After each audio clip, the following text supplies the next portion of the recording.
kanta to para sa isang ex ko na di ko maintindihan ng puso. Kaya Sheng, pakinggan mo to. Sana maintindihan mo. Mahal pa rin kita pero masakit na. Naranasan nyo na ba to? Tipong nagmamahal ka na siya lang ang lagi mong pinaniniwalaan. Tipong umasa ka sa mga pangako niya na hindi ka niya sasaktan. Siguro marahil ay naranasan nyo na rin to.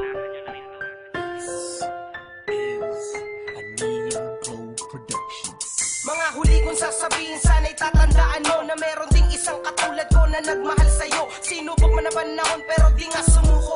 Ang katulad kong makatana sa'yo ay sumeryoso. Ngayon sa pagpatak ng luha di na tumila. Sa sobrang ang sakit parang nalusaw na kandila. Ang damdamin at ang puso ko na nagmahal sa'yo, na tila binaliwala tapos tinalikuran mo. Hindi ka na nahabag maski ako'y nagmakaawa. Imbis na lumuha, ikaw pa ay tumawa. Ganyan ka pala, sana noon ko pa nalaman. Para hindi yung ganito lubos-lubos ang nasaktan. Sinabi mo pa sa'kin di ba wala kang tiwala? Kaya sa ibang gay di ba doon ka na sumama? Nahulog ng lubusan sa tinuring mo na tropa. Hindi mo na naisip may tao na nagdurusa. Sa sakit at pait na sadyang naidulot mo sa isang katulad ko na pinaparusahan mo. Bakit ba mali ba yun? Naibigin ng wagas ang isang katulad mo na parang kwentong nagwakas. Sana noon pala sa akin di ka na nangako na hindi mo iiwanan at hindi ka lalayo. Ngunit sadyang ganun biglang nagbago ka na lang, masyado ka kasing nadadala sa mga humadlang. Sa pagitan ng